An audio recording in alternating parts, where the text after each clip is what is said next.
ninguna iglesia, permítame decirlo de esta forma, puede predicar un mensaje que no vive. Lo voy a volver a decir. Ninguna iglesia puede predicar un mensaje que no vive. ¿Por qué lo digo? Porque es de suma importancia que nosotros entendamos que una cosa es predicar el evangelio desde el púlpito y otra cosa es vivirla. Se lo voy a resumir de otra forma. Usted escuchará semana con semana, a través de la palabra, a través de la predicación, haga esto, no haga esto.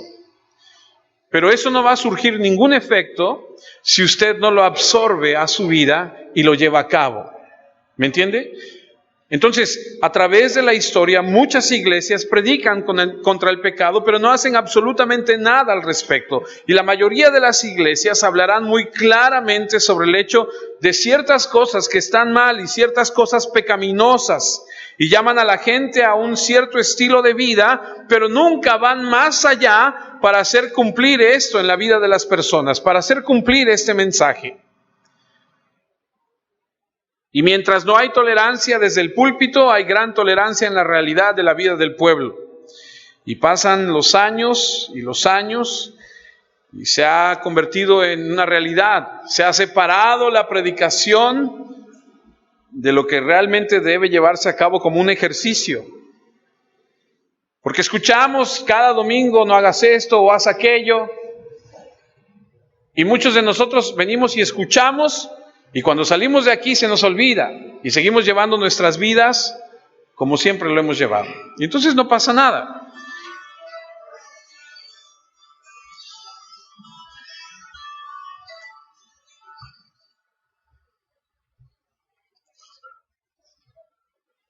Y debemos nosotros tomar en cuenta lo que dice la Escritura. Porque es de suma importancia que cada uno de nosotros la palabra de Dios la tomemos como es y la vivamos. Porque tan pronto como la gente no cree que la predicación está relacionada con llevarlo a cabo, se convierte en algo devastador. Es decir, mucha gente escucha la palabra y dice, qué bonito estuvo hoy, o qué fuerte estuvo hoy. Hay gente que incluso dice, wow, qué bonito estuvo el día de hoy la palabra. ¿Y? No pasa de eso. ¿Y ahora qué vas a hacer con eso? Con lo que aprendiste el día de hoy, ¿cómo lo vas a llevar a cabo en tu vida? Ese es el punto. Pero más allá de eso, creo que se ha perdido en la iglesia el no llamar a la gente a cumplir su realidad en las vidas. Y es lo que el Señor está diciendo aquí. Porque no podemos tener una iglesia en la que se haga la proclamación de santidad y donde se denuncie el pecado desde el púlpito, pero nunca se haga nada al respecto para cumplirlo. Porque hay demasiadas personas que separan la predicación de la realidad, porque durante muchos años se han involucrado en la iglesia donde nadie realmente le parece importar lo que tú hagas. En otras palabras, si tú ves a uno de tus hermanos que está cometiendo un pecado, muchos de nosotros decimos, pues allá él, es su vida. Que Dios lo ayude. Pero la Biblia dice que nosotros debemos cuidarnos unos a otros. Y aprenderemos que la disciplina en los hijos de Dios debe aplicarse. Y vamos a aprender qué es lo que dice la Escritura acerca de esto y cómo es de suma importancia. Porque parece que a nadie le interesa si pecas o no. No importa lo que dijeron desde el púlpito. Y entonces la gente tiene la idea de que la Biblia es agradable, qué bonito, y lo creemos, y luchamos por su autoridad, pero simplemente no estamos preocupados porque se implemente. Y esa es una máxima hipocresía. Y hay una falta de integridad en la cuestión de la santidad, porque mientras afirmamos que la Biblia es la verdad y todo, hacemos muy poco al respecto con confirmar una vida santa en nuestra vida. De hecho, la disciplina en el cuerpo de Cristo, en la familia, en la iglesia, es casi una cosa insólita en nuestra sociedad. No se escucha mucho que en la iglesia se discipline a la gente. Me acuerdo hace muchos años que hablaba yo con una persona que me decía, el pastor me habló y me disciplinó hace 15 años, 18 años. ¿Y qué pasó? Dice, bueno, lo que pasa es que yo me involucré con una mujer de la iglesia, era una mujer viuda y pues entonces, y usted se puede imaginar todo lo demás. Y entonces dice, y el pastor se dio cuenta y me habló y nos confrontó a los dos y ahí delante de todos los hermanos nos dijeron y nos disciplinaron. Dije, ¿qué pasó? Pues nos sentaron y nos dijeron que no podíamos servir y luego acabé yéndome de esa iglesia. Para empezar, no nos gusta la disciplina. Me acuerdo haber estado en Puebla en alguna ocasión en una reunión donde expusieron lo que el pastor había hecho a toda la iglesia, a toda la congregación, 5,000 personas ahí reunidas escuchando lo que el pastor había hecho. Había cometido adulterio con una señorita.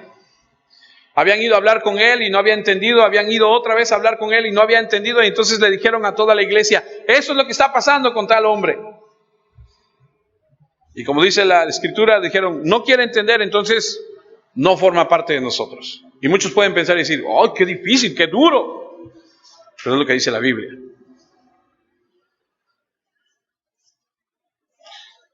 Mucha gente se atreve a decir que si tú haces esto en una iglesia, muchos de los hermanos no te van a respaldar y van a decir, se va a vaciar la iglesia. Porque no puedes andar por ahí metiéndote en lo que no te importa.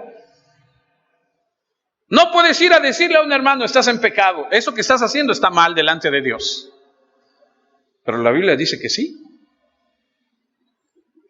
Hay personas que no les gusta que les digan.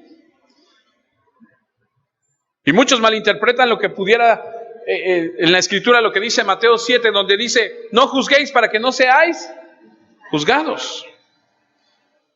Y se nos olvida que el apóstol Pablo trató un asunto tanto en Corinto como en Tesalónica. Mire lo que dice 1 Corintios 5:1. El apóstol Pablo escribe a los de Corinto, lo vimos la semana pasada, personas difíciles, como tú comprenderás, ¿no? Gente difícil.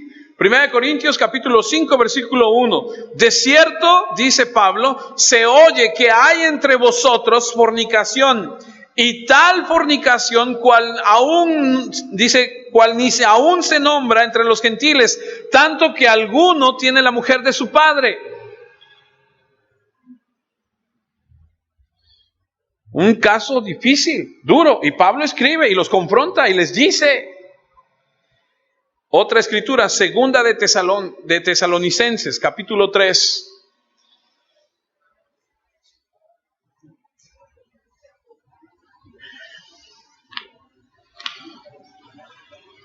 Pablo confrontando. Segunda de Tesalonicenses, capítulo 3, versículo 6. Y escucha lo que dice. Pero os ordenamos, hermanos, en el nombre de nuestro Señor Jesucristo, que os, ¿cómo dice? Apartéis de todo hermano que ande desordenadamente y no según la enseñanza que recibiste de nosotros. Entonces, en otras palabras, ¿cómo lograr que un pueblo sea santo? Porque no podemos predicar, sé santo y ser indiferente a lo que está sucediendo, a lo que está pasando. Entonces somos hipócritas. Entonces muchos de nosotros nada más venimos a escuchar. Tiene que haber algo más que solamente decirlo. Tiene que haber una manera, escuche, de presionar unos a otros en una forma sana y de manera santa. Lea conmigo el ejemplo. Vamos al libro de Hechos. Usted ha escuchado de esta pareja, de estas personas, de Ananías y Zafira. Hechos capítulo 5, versículo 1. La Biblia cuenta acerca de estas dos personas, y por poner el contexto, en este momento en la historia de la iglesia, los hermanos que están llegando a Cristo, los que están aprendiendo del Señor, son gente que se ha quedado después de de venir a adorar al templo, no ha regresado a sus tierras, están en Jerusalén, los hermanos están albergando en sus casas algunas familias, están juntando dinero para que puedan sustentar a las familias que están aprendiendo del Señor. Y entonces Ananías y Zafira, que es una pareja, han acordado vender un terreno que tienen y darle el dinero al Señor. Nada más que hay un problema. Nadie les dijo que tenían que hacerlo. Ellos quisieron venderlo. Ellos quisieron dar el dinero. Y leemos en Hechos capítulo 5, versículo 1. Pero cierto hombre llamado Ananías con Zafira su mujer vendió una heredad y sustrajo del precio, sabiéndolo también su mujer. Y trayendo solo una parte, le puso a los pies de los apóstoles. Y dijo Pedro: Ananías, ¿por qué llenó Satanás tu corazón para que mintieses al Espíritu Santo y sustrajeses del precio de la heredad? Reteniéndola, ¿no se te quedaba a ti? Y vendida, ¿no estaba en tu poder? ¿Por qué pusiste esto en tu corazón? No has mentido a los hombres, sino a Dios. Y al oír Ananías estas palabras, ¡pum!, cayó y expiró. Y vino un gran temor sobre todos los que oyeron. Me voy a detener ahí un segundo. Pues imagínate que de repente dicen en la iglesia: vamos a recoger la ofrenda. Y entonces viene aquel bien contento con su ofrenda a decir: esto es lo que yo vendí el terreno y aquí traigo mi ofrenda. Y de repente viene y Pedro, delante de todos, lo confronta y le dice: a ver, espérate. ¿Por qué hiciste lo que hiciste? Lo confronta. Y en el momento que lo confronta, delante de todos, dice la Escritura que cae muerto. ¿Cuál fue su pecado? ¿Dar? No. Querer engañar al Señor. Versículo 7. Pasando un lapso como de 3 horas, y ahora déjeme decirle, imagínense lo que duraban las reuniones. Algunos de nosotros decimos: ya se tardó mucho, ya que acabe. Y ahí duraban 3 horas. Dice que pasó un lapso como de 3 horas. Sucedió que entró su mujer no sabiendo lo que había acontecido. Entonces Pedro le dijo: dime, ¿vendisteis en tanto la heredad? Y ella dijo: sí, en tanto. Y Pedro le dijo: ¿por qué convinisteis en tentar al Espíritu del Señor? He aquí a la puerta los pies de los que han sepultado a tu marido y te sacarán a ti. Hay otra versión que dice: ¿escuchas los pasos de los que acaban de entrar? Vienen a sepultarte a ti también. Al 10, al instante ella cayó a los pies de él y expiró. Y cuando entraron los jóvenes la hallaron muerta y la sacaron y la sepultaron junto a su marido. Y vino un gran temor sobre la iglesia, sobre toda la iglesia y sobre todos los que oyeron estas cosas. Una confrontación. ¿Qué estás haciendo? ¿Lo confrontó? Y el pecado, como les dije hace un momento, no tiene que ver con el dar. El pecado aquí tiene que ver con mentir a Dios. Pedro lo ve que va a dar su ofrenda, que se siente magnánimo y se siente generoso. Y Pedro lo confronta y le pregunta: ¿por qué Satanás llenó tu corazón con esto? Ni siquiera tenías que hacer la promesa al Dios, era todo tuyo. Pero una vez que hiciste la promesa a Dios, ya no mientes a los hombres, sino mientes a Dios. Y lo hizo en medio del servicio, cuando todos estaban viendo, pensando: qué hombre tan generoso que vendió su terreno y va a dar todo. Y ahí podemos aprender otra cosa. Tú puedes y yo puedo engañar a los hombres, pero a Dios nadie lo engaña. Dios sabe todo. Dice que cayó un gran temor sobre todos. Dios, al principio de la creación de su iglesia, estaba tratando fuertemente con el pecado. De manera tan fuerte que confronta y en ese momento, ¡pum!, cae muerto este hombre y su esposa. Y el versículo 13 de ahí mismo de Hechos dice que de los demás ninguno se atrevía a juntarse con ellos, mas el pueblo los alababa grandemente. La gente que los gentiles, los que no eran creyentes, los que no estaban en ese círculo, dice que al escuchar lo que estaba sucediendo decían, no, mejor de lejitos. Porque Dios estaba llamando a su pueblo a la santidad. Y la gente no quería participar de eso, nadie se atrevía. Y yo me pregunto, ¿esta todavía es la iglesia del Señor? ¿Sí? ¿Usted y yo todavía somos la iglesia del Señor? Sí. ¿Él sigue siendo la cabeza de su iglesia? Sí. ¿Él ha cambiado su actitud hacia el pecado? No. Él no ha cambiado el deseo de ver a una iglesia pura. Y Él ha tomado su autoridad y la ha puesto en manos de hombres piadosos que dirijan la iglesia. Y en esencia, Él ha dicho, tú me representas en esa iglesia y tú serás a esa iglesia lo que yo sería para esa iglesia. Y somos encargados de enfrentar ese pecado.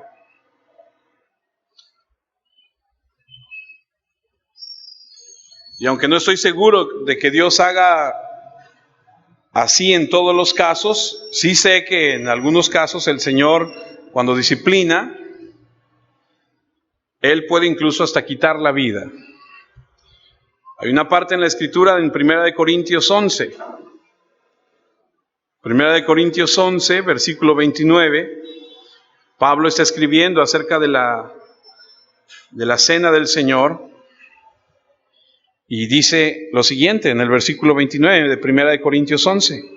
Porque el que come y bebe indignamente, sin discernir el cuerpo del Señor, juicio come y bebe para sí. Y el versículo 30 dice, por lo cual hay muchos enfermos y debilitados entre vosotros. Y luego añade y dice, y muchos duermen. ¿Y sabe qué significa eso? Muchos han muerto. O sea que el Señor a veces disciplina con muerte. Primera de Juan es otro caso, capítulo 5. Primera de Juan 5, versículo 16. Permítanme leerlo en la traducción Palabra de Dios para Todos. Dice Primera de Juan capítulo 5, versículo 16. Si alguno ve que su hermano en Cristo está cometiendo un pecado que no le lleva a la muerte eterna, debe orar por su hermano y Dios le dará vida a su hermano. Digo un pecado que no lleva a la muerte eterna, porque hay un pecado que lleva a la muerte eterna. En ese caso yo no digo que se ore. Está implícito que Dios disciplina y quita la vida. Y así vemos a través de la Escritura que el Señor está interesado por la santidad de su iglesia. Y Él todavía puede tomar algunas vidas de vez en cuando. Él hace lo que Él quiere porque Él es Dios. Pero básicamente lo que nos está llamando a nosotros es a que confrontemos el pecado en la iglesia. Pablo y Juan lo hicieron continuamente. Es más, Juan escribe en una de sus cartas acerca de un hombre, Diótrefes. Dice que este hombre no los recibía, que estaba en contra de ellos. Y en otras palabras, lo que Juan y Pablo hacen es, incluso dan nombres de personas que se oponían. ¿Qué hacían? Los confrontaban. Y Mateo 18 está diciendo lo mismo. A través de Cristo, Dios está llamando a su pueblo a la pureza. Y el cielo puede actuar de manera sobrenatural para purgar su iglesia. Pero sobre todo la iglesia se purga a través del ministerio del Espíritu de Dios entre su gente. Y el punto que tenemos que ver nosotros en esta introducción del tema es que el pecado tiene que ser tratado. No podemos predicar una cosa y vivir otra cosa. Me acuerdo que hace algunos 3 años, nuestra iglesia tiene 3 años. Hace 3 años, cuando comenzamos, yo les dije, le pido, hermanos, que aprendamos a vivir nuestra vida cristiana como debe ser. Y se lo digo de una vez y de frente, si algún día yo lo veo a usted cometiendo algún pecado, a donde quiera que yo lo vea, yo le voy en el amor del Señor, de Cristo, le voy a decir, ¿qué sucede? ¿En qué te puedo ayudar? Y no pasando mucho tiempo, me encontré por ahí una persona que estaba platicando con una mujer que no era su esposa. Después resultó que las sospechas sí eran ciertas. Tenemos que confrontar el pecado. Y estamos aprendiendo aquí en Mateo 18 que el creyente, porque lo hemos visto, es presentado a nosotros, porque el Señor así lo está enseñando aquí en el capítulo 18, que el creyente es comparado a un niño. De hecho, cuando Él está enseñando esto, tiene a un niño en sus brazos y nos ve como a niños. Somos espiritualmente lo que ellos son físicamente, inmaduros, débiles, dependientes, ignorantes y así sucesivamente. Y mientras fluimos a través del capítulo, ya hemos visto, por ejemplo, en el versículo 3 y 4, que para entrar al reino debemos hacernos como niños. En los versículos 5 y 9, o al 9, vimos cómo estos niños deben ser protegidos. Del 10 al 14, el cuidado de estos pequeños niños, y lo está comparando con nosotros. Y aquí en el versículo del 15 al 20, vamos a ver cómo deben ser disciplinados como un niño. Somos comparados a los niños, y no solamente es suficiente con decirlo, no solamente es suficiente con publicar las reglas, no solamente es suficiente con dar las órdenes, hay que aplicar las mismas. Y aprendemos que esto es lo que sucede en la familia de Dios. Porque tú dile a tu hijo, nada más dile lo que tiene que hacer, nada más dile, y nunca apliques una disciplina a su vida, y tú me dirás si las cumple al pie de la letra o no. Solamente dile, no le digas más, no hagas más, solamente no hagas esto, y déjalo. Y tú me dirás si las cumple o no. Entonces aprendemos que no solamente se trata de decirlo, sino que hay que aplicarlo. Miren lo que dice Proverbios, capítulo 3, versículo 11. Proverbios capítulo 3, versículo 11. No menospreciéis, hijo mío, el castigo de Jehová, ni te fatigues de su corrección, porque Jehová al que ama, castiga, como el padre al hijo, a quien quiere. Como un padre debe disciplinar a un niño, el Señor tiene que disciplinar a sus hijos. Somos como niños y tenemos que ser obligados a obedecer. Y necesitamos enseñarnos a obedecer. Y básicamente la forma en que aprendemos a obedecer es averiguar las consecuencias de la desobediencia. Averiguando las consecuencias de la desobediencia es como aprendemos a obedecer. Porque si no hay consecuencia, manifiesta la desobediencia, no hay cambio. Piensa que no pasa nada. Mi nieta dice, no pasa nada. No, sí pasa. No pasa nada. No, sí pasa.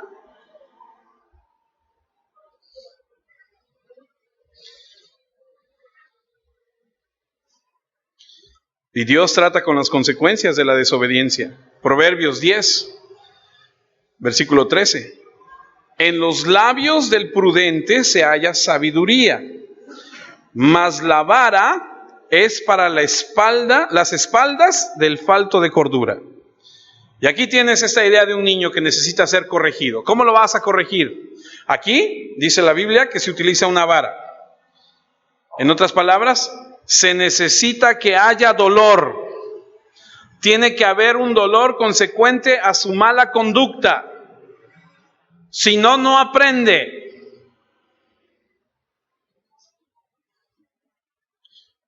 Y algunos psicólogos dicen, no, sí, la Biblia dice que sí. Y con una vara, no, óigame usted, no. Pero la Biblia dice que sí, con una vara. Proverbios 13:24.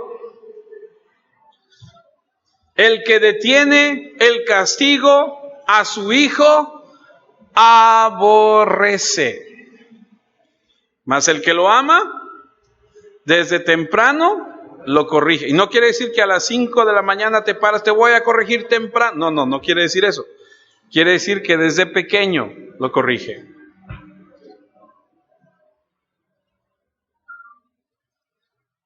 Proverbios 19:18.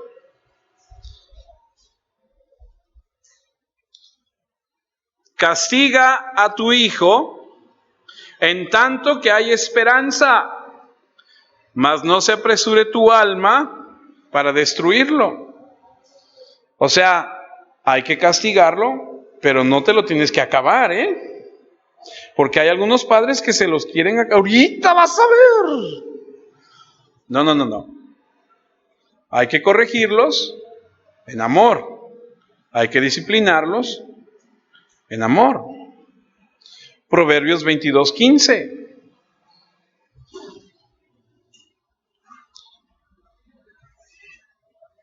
La necedad está ligada al corazón del muchacho.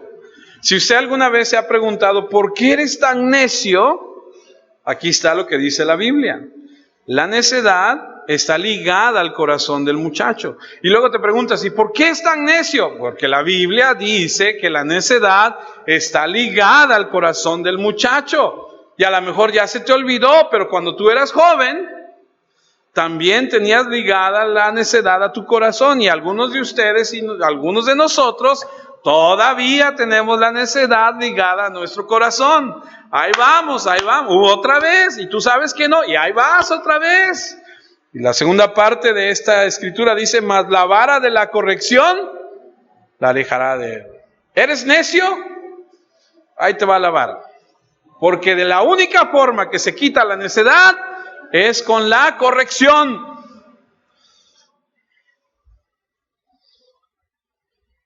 No es mandándolo a un colegio militar, no es mandándolo a un campamento.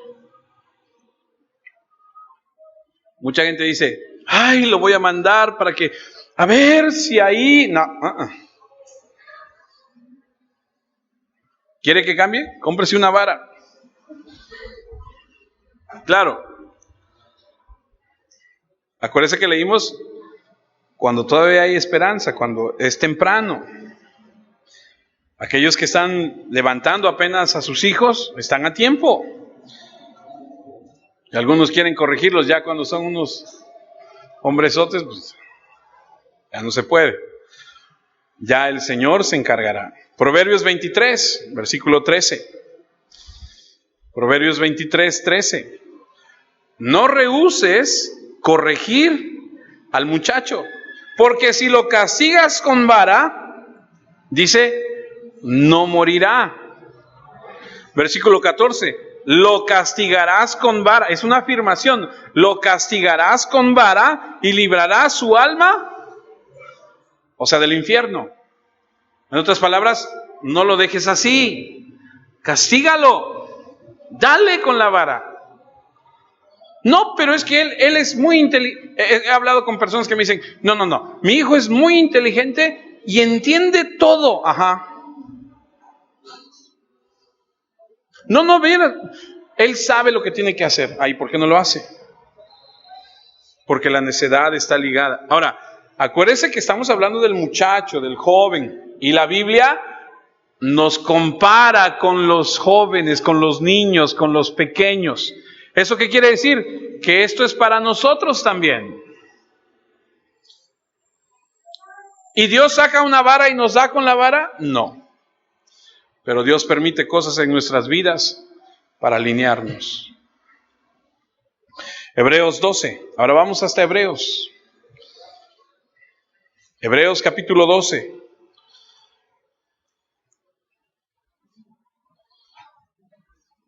Versículo 6. Dice Hebreos capítulo 12, versículo 6. Porque el Señor al que ama, disciplina y azota a todo el que recibe por hijo. Y tú dices, ay, caray, Dios es amor. No que Dios era amor. Sí, Dios es amor. Pero es precisamente, ese es el amor de Dios.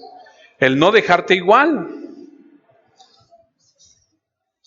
Porque ¿cuántos padres de familia tienen un amor mal fundamentado y ciego? Dicen, yo jamás le voy a pegar a mi hijo. Pues prepárate. Porque si jamás corriges a tus hijos, te van a avergonzar. No lo digo yo, lo dice la Escritura. Te van a avergonzar. Tiene que haber una disciplina, tiene que haber una corrección. Y amados, siempre lo proyectamos hacia los niños y decimos, sí, es verdad, hay que darle, sí, nada más que también es para nosotros. Ahí mismo en Hebreos 12, ahí mismo, versículo 10. Y aquellos, está hablando de nuestros padres, ciertamente por pocos días nos disciplinaban como a ellos les parecía. Anoche hablábamos en familia, estábamos cenando y decíamos que eran otros tiempos cuando nosotros éramos jóvenes, ¿se acuerdan? Cuando nuestros padres nos disciplinaban a nosotros, los que ya tenemos un poquito más de experiencia, los que ya somos un poco más viernes que jueves, sabemos que en esos tiempos a los padres tú no les podías contestar, tú no les podías hacer una mueca, eran otros tiempos y ellos nos corregían como a ellos mejor les parecía. Pero dice, para lo que nos es provechoso, para que participemos de su santidad. Está hablando del Señor. Dice, aquellos ciertamente por pocos días nos disciplinaban como a ellos les parecía, pero para lo que nos es provechoso, para que participemos de su santidad. Qué gran verdad. El Señor, a diferencia de nuestros padres, ellos nos disciplinaban en lo que a ellos les parecía, pero el Señor nos va a disciplinar para que participemos de su santidad. En otras palabras, Dios nos disciplina para conformarnos por consecuencias externas o internas, cualquiera de ellas. A veces el dolor de la culpa, a veces el dolor que viene del exterior, pero nos disciplina para obligarnos a obedecer, para que podamos conformarnos con el estándar de su absoluta santidad. Así que no se puede no tratar con el pecado. Es una ilusión que la gente piense que solo se puede predicar contra el pecado y predicar contra el pecado y enseñar contra el pecado y nunca hacer nada al respecto en la vida del pueblo y esperar que se ajusten al patrón de santidad. Los niños no hacen eso. Me acuerdo haber hablado con algunas personas en algún momento de sus vidas y haberles dicho, tienes que alinearte y si no te alineas, va a venir una disciplina de parte del Señor. Y no porque yo lo diga, porque lo dice la Escritura. A mí me tocó estar en alguna situación alguna vez cuando un congregante se dedicaba a visitar a las personas, a las familias de la iglesia, iba a sus casas o a sus negocios y les decía, vengo de parte de los pastores. Como usted sabe, hermanos, los pastores no tienen un sueldo fijo y entonces ellos necesitan que el pueblo les apoye. Y en nombre de los pastores, este hombre recogía ofrendas. Y un día me hablan por teléfono y me dicen, oye, ¿es verdad que está sucediendo esto? Y le digo, no. Dices que le acabo de dar 5,000 pesos a esta persona. Y entonces me toca a mí confrontarlo y sentarlo y decirle y todo. Y decirle, estás muy mal en tu vida. Eso que estás haciendo está muy mal. No podíamos pasar por alto. Y no podemos dejar pasar por alto muchas cosas que están sucediendo en nuestra vida.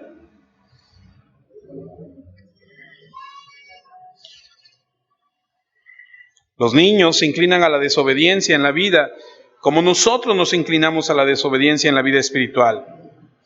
Porque el pecado todavía está en nosotros. Por lo tanto, tenemos este problema y tenemos la tendencia a hacer esto, a desobedecer, y tenemos que tener mucho cuidado. Tenemos que obedecer lo que dice la Escritura, tenemos que aplicarlo. Y sé que es una palabra fuerte, pero es una realidad. Debe haber una aplicación de este principio.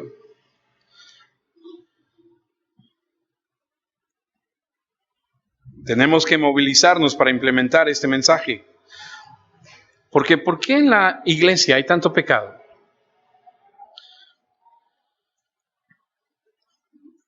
El problema puede ser que no es que siempre hemos predicado el mensaje correcto, es que nunca hemos sido obedientes en la implementación de la gente que la palabra se viva realmente. Muchos hemos dicho, bueno, mientras el sermón sea correcto y mientras sea ortodoxo, y realmente no nos importa lo que hagan los demás. Tú no puedes decirle eso a los niños. A mí no me gustaría pasar un día completo con niños que no saben obedecer. ¿Te ha pasado? ¿Has vivido alguna vez una experiencia así? A lo mejor alguien va a tu casa y lleva niños que no obedecen y dices, no lo vuelvo a invitar nunca. Sus hijos casi queman mi casa, no los vuelvo a invitar.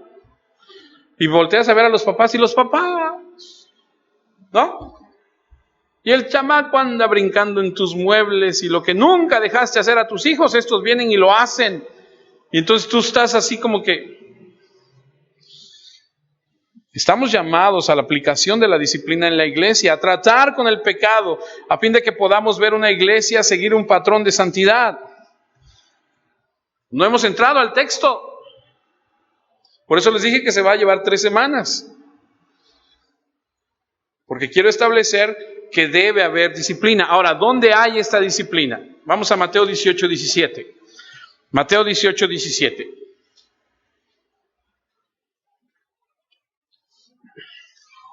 Vamos a ver el lugar de la disciplina. Dice Mateo 18, 17. Si no los oyere a ellos, dilo a la iglesia.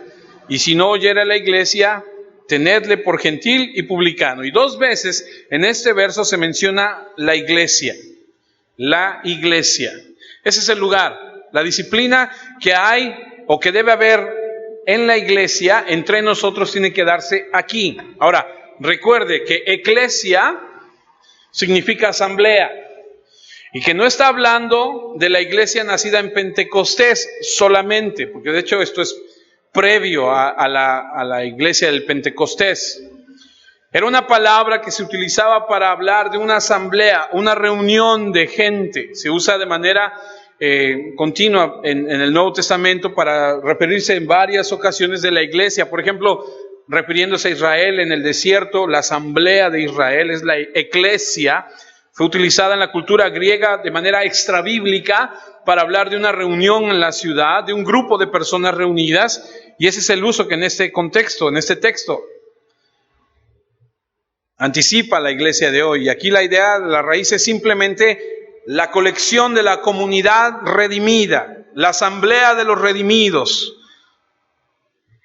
Aquí Mateo no tiene que esperar a que se aplique en Pentecostés, puede ser inmediatamente implícito en la asamblea de los discípulos que están reunidos en la casa en ese momento en Capernaum, donde Jesús les está enseñando.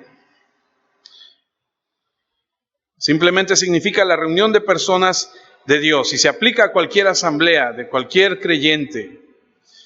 Y cuando dice dile a la iglesia, y realmente no está diciendo cómo está organizada la iglesia, no describe la iglesia, no dice ve y dile al tipo que está a cargo y que él escoja 8 personas para que hagan un comité y manden a los investigadores a ver quién tiene la razón. No está diciendo eso. Solo dice dile a la gente redimida que está reunida. No nos dice el cómo, o cualquier paso en particular, o cualquier proceso. Dice que se lo diga a la asamblea, a los individuos, a los creyentes, a los hermanos. Y eso tiene que ver con diversos estilos de dones, diversos estilos de liderazgo. Es simplemente la iglesia, el pueblo reunido, redimido de Dios.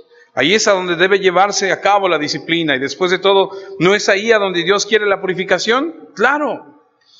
Pablo compara la relación de Cristo con su iglesia como con el novio y la novia. Y el punto es que dice Efesios 5:27, a fin de presentársela a sí mismo, una iglesia gloriosa que no tuviese mancha ni arruga ni cosa semejante, sino que fuese santa y sin mancha. Y ese es el propósito. Y Dios nos está diciendo aquí que no hay autoridad superior. No necesitamos establecer un tribunal nacional de la iglesia. Porque si vamos a establecer algún tipo de obispo, de papa, de cardenal o de cualquier otro tipo de persona, nos estamos saliendo de lo que dice la Escritura. Tiene que haber una disciplina dentro de nosotros que somos el cuerpo de Cristo.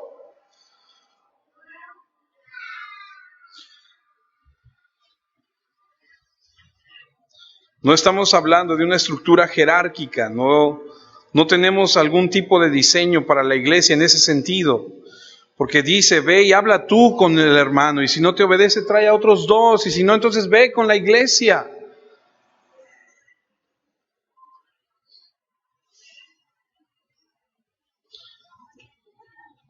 Pablo escribe en 1 Corintios 6,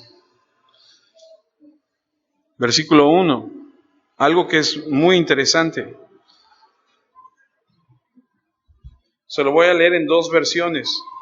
La primera es Reina Valera 1960, versículo 1, 1 Corintios 6, 1. ¿Osa alguno de vosotros, cuando tiene algo contra otro, ir a juicio delante de los injustos y no delante de los santos? ¿O no sabéis que los santos han de juzgar al mundo? Y si el mundo ha de ser juzgado por vosotros, ¿sois indignos de juzgar cosas muy pequeñas? ¿O no sabéis que hemos de juzgar a los ángeles? ¿Cuánto más las cosas de esta vida? La palabra de Dios para todos dice, ¿por qué cuando uno de ustedes tiene un pleito con alguien, se atreve a ir a un tribunal de los que no son aprobados por Dios? ¿Por qué no pide al pueblo santo de Dios que decida entre ustedes? ¿Acaso no saben que el pueblo de Dios va a juzgar al mundo? Así que si ustedes tienen el poder de juzgar al mundo, ¿por qué no van a ser capaces de manejar asuntos más pequeños? ¿No saben ustedes que en el futuro vamos a juzgar a los ángeles? Con mayor razón podemos juzgar los asuntos de esta vida. ¿Para qué vamos, si yo tengo un pleito contigo, para qué vamos a un juez? Vamos a arreglarlo aquí en la iglesia, vamos a arreglarlo aquí entre los hermanos. Vamos a decir, reconoce que eres orgulloso, reconoce que hiciste mal, reconoce que el pecado que dejaste entrar en tu vida ha llevado a que tú tengas este problema con esta persona. Y le digo algo, hay problemas entre nosotros. Para aquellos que dicen, ay no, nuestra iglesia es, ay, no, usted no sabe, hay problemas entre nosotros, ya, tenemos 3 años de habernos conformado, y ya hay problemas. Y le digo algo, siempre va a haber problemas. Porque somos difíciles. Es la verdad. ¿Dónde tenemos que tratar esos problemas? Aquí.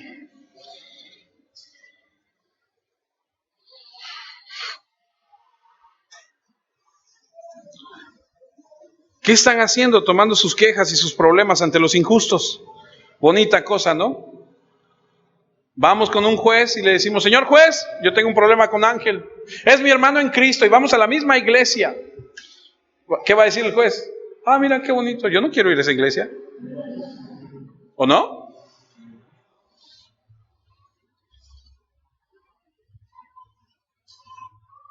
Dice que vayas con los santos, no al tribunal. Los santos. La comunión cristiana, la familia, es el tribunal más alto que existe, la familia cristiana. Dice, ¿no saben que los santos juzgarán al mundo? El versículo 3. En otras palabras, la iglesia es la corte más alta y así la disciplina de la iglesia se tiene que dar dentro de la comunidad de los creyentes. Y no tiene que ser una iglesia enorme, no. Puede ser una pequeña como la nuestra. Puede ser en una reunión, en la casa, con la gente que estudia la palabra. Puede ser entre las personas, entre el compañerismo que se da, porque luego se da entre varios grupos que se juntan ellos y luego se juntan aquellos. Entre los mismos grupos, tú puedes decirle al hermano, oye, eso que estás haciendo está mal. Oye, eso que dices, ten cuidado. Uno no se debe expresar así. No juzgues, oye, ten cuidado con esto. Se debe dar entre nosotros.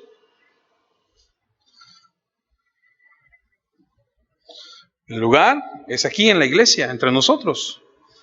Ahora, no solamente es eso, sino también el propósito de la disciplina. Mateo 18:15. ¿Cuál es el propósito? Por tanto, si tu hermano peca contra ti, ve y repréndele, estando tú y él solos. Si te oyere, has ganado a tu hermano. Hay un propósito. El propósito de la disciplina es la restauración. Restaurar la santidad. Porque Dios siempre está con el deseo de restaurar esto, que haya santidad en su pueblo. El libro de Proverbios en el capítulo 11, versículo 30, dice que el fruto del justo es árbol de vida y el que gana almas es sabio. Si tu hermano peca contra ti, ve con él. ¿Te hizo algo? Ve y dile en una actitud correcta, de amor. Dile. Pero ¿qué pasa? Todo pasa. No dices nada, te quedas callado, te enojas, te vas. Luego tenemos que ir a buscarte y decir, ¿qué pasa? ¿Por qué no vas a la iglesia? No, es que tú no sabes lo que me hicieron.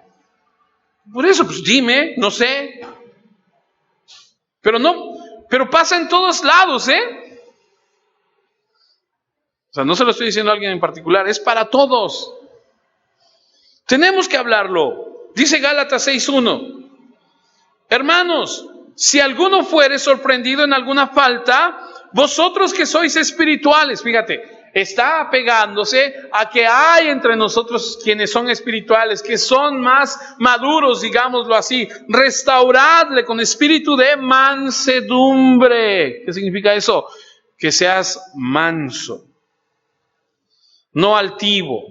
Dice, considérate a ti mismo, no sea que tú, seas tentado.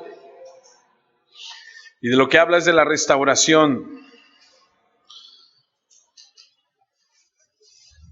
El objetivo de la disciplina es restaurar.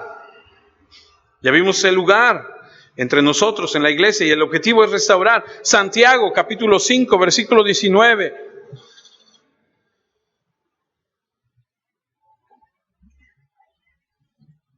Hermanos, si alguno de entre vosotros se ha extraviado de la verdad y alguno le hace volver, sepa que el que haga volver al pecador del error de su camino salvará de muerte un alma y cubrirá multitud de pecados. Y ese es el objetivo de la disciplina dentro de la iglesia. No es desecharlos, no es avergonzarlos, no es jugar a ser Dios. Vengo a verte, va a ver que está mal en tu vida. No es ejercer la autoridad en el poder que no sea bíblico. El propósito de la disciplina es para que vuelvan. Por eso Mateo 18:15 repite, por tanto, si tu hermano peca contra ti, ve y repréndele, estando tú y él solos. Si te oyere, a continuación dice, has ganado a tu hermano. Y esa expresión de has ganado es un término comercial. Es usado para referirse a acumular riquezas, ganar tesoros, bienes, dinero, mercancía. Y en ese aspecto, cuando tú vas y ganas a un hermano, has recuperado algo valioso. La iglesia tiene que tener el mismo sentido. No podemos permitir que uno se aleje a la deriva y digamos, no sé dónde está, realmente no sé, no puedo involucrarme, creo que anda en pecado, creo que ya cayó y anda por ahí revolcándose en el pecado. Es su problema. Cuando hay una pérdida de nosotros, tenemos que considerar que hemos perdido algo valioso y tenemos que ir y restaurarle. Ninguno de nosotros puede estar contento con esa pérdida. Debemos percibir el valor de un alma para Dios y el valor de esa alma para nosotros. ¿Recuerda la parábola de las 99 ovejas? Dejó las 99 y se fue a buscar una. ¿Y recuerda cómo terminaba la escritura? Dice, no es la voluntad del Padre que está en el cielo que uno de estos pequeños se pierda. Un tesoro perdido necesita ser recuperado.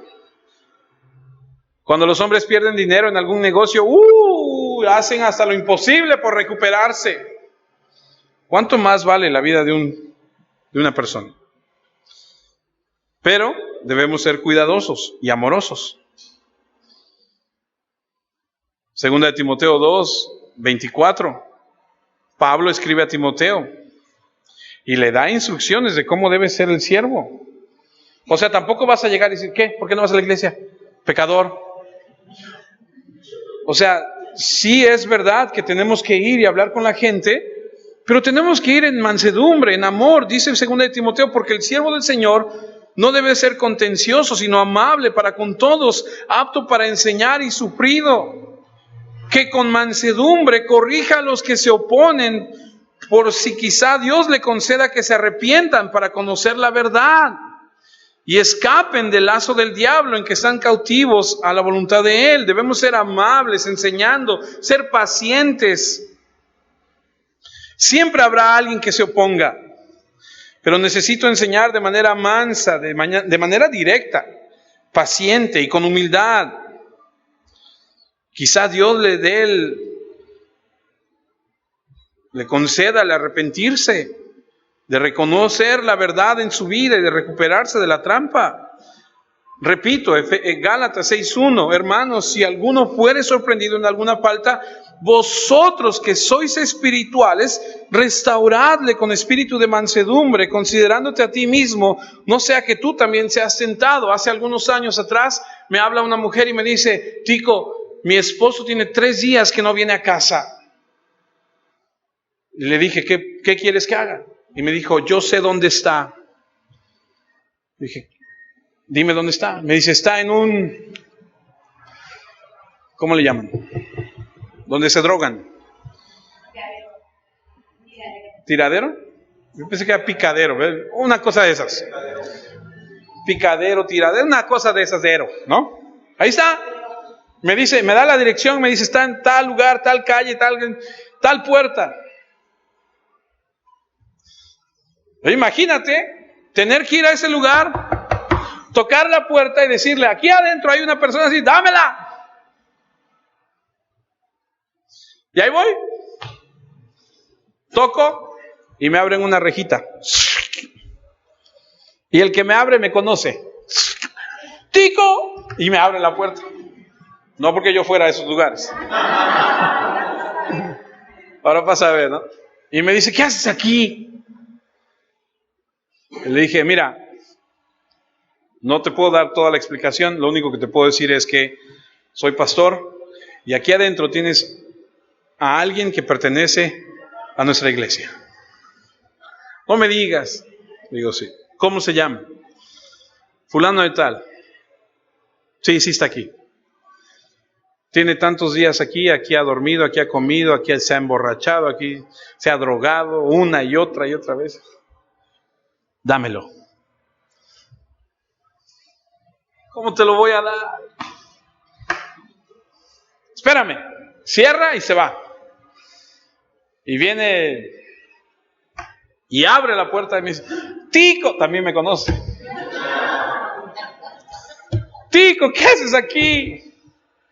Dije: mira, ya le explico. Y me dice: mira, solamente porque eres tú, te lo voy a dar. Traigan a fulano. Y ahí viene aquel todo. Tenemos que ir.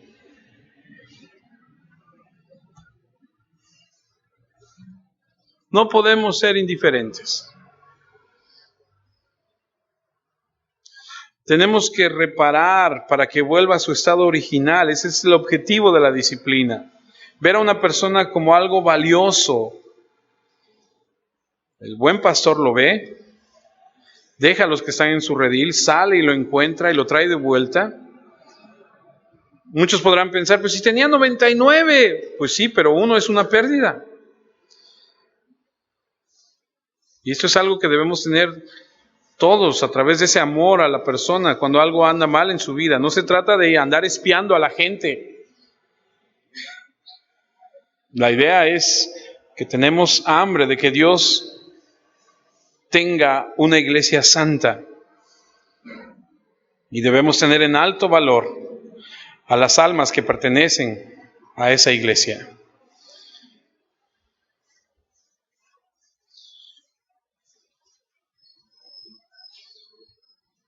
Muchos dicen: no, yo no le voy a decir nada.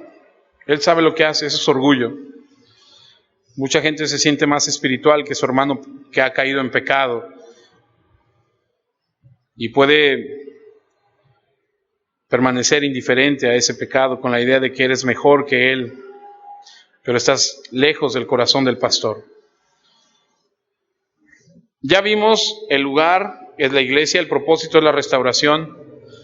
Ahora, ¿quién se supone que debe hacer esto? ¿El pastor? Se supone que el pastor, sí, el pastor. Pero si tú lees otra vez Mateo 18:15, dime quién es la estrella, por ponerlo así, de Mateo 18:15. Por tanto, si tu hermano peca contra ti, ve y repréndele estando tú y él solos. Si te oyere, has ganado a tu hermano. Eres tú.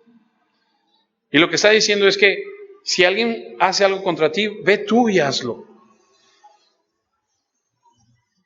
Todos tenemos que estar involucrados. Muchos dicen, es que yo no soy una persona confrontativa, yo soy muy amoroso y no me gusta andarle diciendo, qué bueno que seas amoroso, pero tienes que ir y decirle. Si alguien hace algo contra ti, no puedes guardarle rencor. La disciplina no solamente es para los funcionarios de la iglesia o para el pastor, es para todos. Otra vez, Gálatas 6:1, si alguno fuere sorprendido en alguna falta, los que son espirituales, restauradle con espíritu de mansedumbre. Lo haces con mansedumbre, con amabilidad, con amor, con humildad.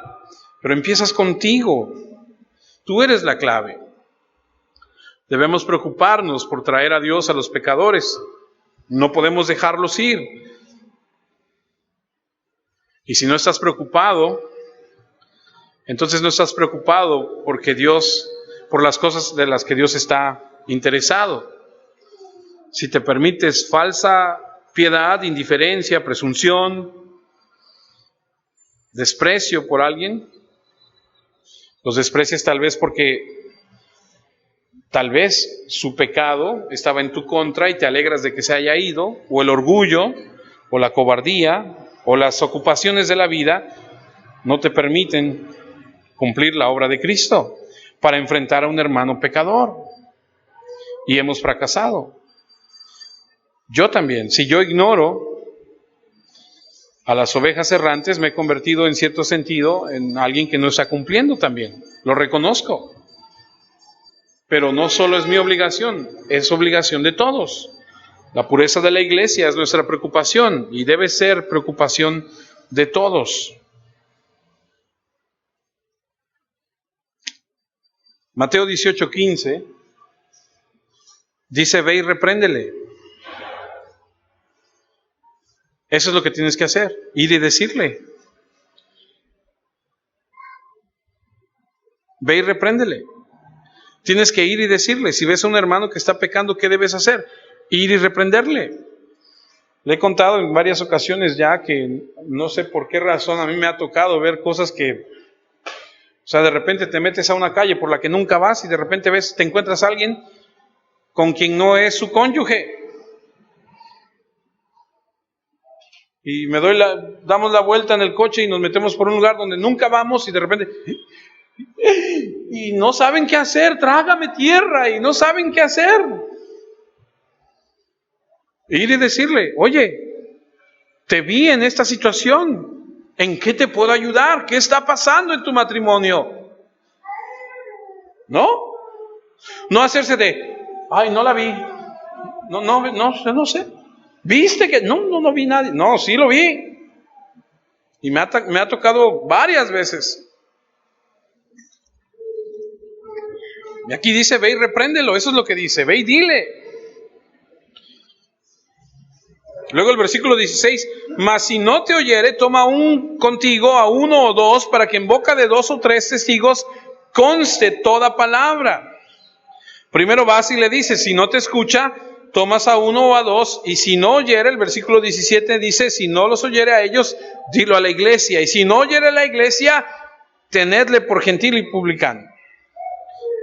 O sea, si no obedece, si no entiende, entonces le decimos, pues entonces como no quieres cambiar, entonces no puedes ser parte con nosotros. Lo siento mucho, tú no puedes pertenecer a este lugar, tienes que irte. Pero cada uno de nosotros está comandado a esto. Dios nos lo pide, ve y dile. Y Dios no da órdenes a las personas que no tienen la capacidad de responder. Indica que debe haber una voluntad de nuestra parte. Tenemos que ir y decirle.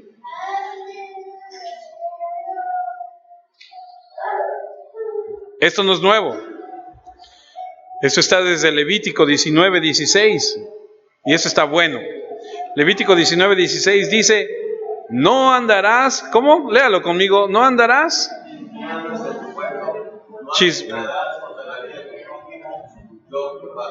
Y parece que el Señor sabe y dice, yo Jehová lo digo. No andarás chismeando entre tu pueblo, no atentarás contra la vida de tu prójimo, yo Jehová. En otras palabras, no se unan a la condenación de alguien. Ya te enteraste que, fíjate que dijeron que la persona, no me digas, yo sabía algo, yo sabía que algo, y entonces se hace una cosa así. Y ahí dice,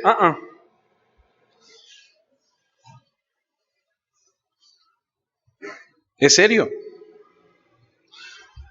Siguiente versículo de ahí de Levítico 19, no aborrecerás a tu hermano en tu corazón, razonarás con tu prójimo para que no participes de su pecado. Si odias a tu hermano, se manifestará en el hecho de que nunca le molestaste para reprenderle en su pecado. No, él sabe lo que hace. No, tú ve y dile, oye, estás muy mal y estás afectando tu vida y la vida de tu familia y la vida de la iglesia.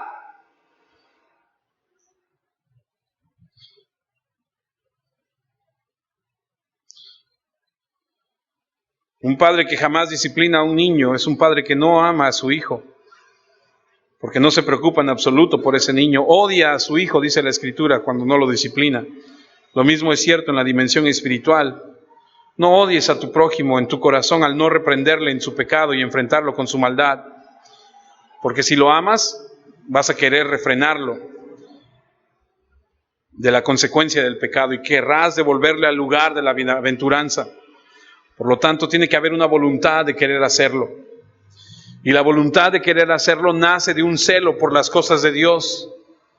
Cuando Jesús en el templo entra y ve que están vendiendo un montón de cosas, dice que él arma un látigo ahí de unas sogas, vuelca las mesas, toma el látigo y los empieza a echar. Ahí en Juan 2:13 estaba cerca la Pascua de los judíos y subió Jesús a Jerusalén y halló en el templo a los que vendían bueyes, ovejas y palomas y a los cambistas ahí sentados, y haciendo un azote de cuerdas echó fuera del templo a todos y las ovejas y los bueyes, y esparció las monedas de los cambistas y volcó las mesas, y dijo a los que vendían palomas, quitad de aquí esto y no hagáis de la casa de mi padre casa de mercado. Entonces se acordaron los discípulos. Dice que está escrito, el celo de tu casa me consume. 69:9 el Salmo. La emoción que siento por tu casa me está consumiendo. Recibo las ofensas de los que te insultan. Tienes que tener la voluntad de ir con tu hermano y decirle, estás en pecado, estás mal. Pero esa voluntad nace de un celo por la santidad de Dios y decirle, estás tan mal delante de Dios que tienes que cambiar. Lo que estás haciendo ofende al Señor y nace de un celo, de un amor por el Señor. Pero si tú dices, que haga lo que quieras, ya está grande, entonces tú no tienes un celo por el Señor. Tú no amas realmente a tu prójimo. Termino con Mateo 7:3.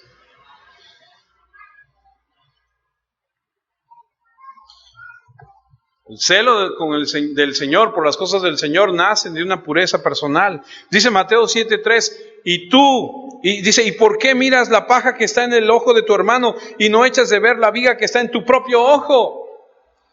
¿Cómo le dirás a tu hermano que se quite esa astilla de su ojo si tú tienes una viga? Hipócrita. Entonces, tiene que nacer en nuestro corazón el deseo de decirle a nuestro hermano, oye, compórtate, anda bien delante del Señor. ¿Por qué? Porque tú también andas bien. Y eventualmente cuando la disciplina se aplique en la iglesia y entre nosotros nos corrijamos, va a haber menos disciplina. ¿Por qué? Porque todos empiezan a caminar como debe caminarse, ¿cierto? Así que, hermanos, tengamos el corazón y la actitud de ser corregibles, de que se nos digan las cosas. de que si alguien viene y te dice, oye, yo creo que tú estás mal en esto y en esto y en esto, no tengas una que, ¿por qué? ¿Y tú qué? ¿A ti qué te importa? No. Escucha, piensa, ora al Señor y, Padre, si es verdad lo que Él me está diciendo, ayúdame, perdóname. Pero no seamos altivos y no seamos orgullosos y soberbios. Todos nos equivocamos, todos cometemos pecado, todos estamos en un punto, cuando estamos alejados del Señor, más todavía. Amén. Oremos.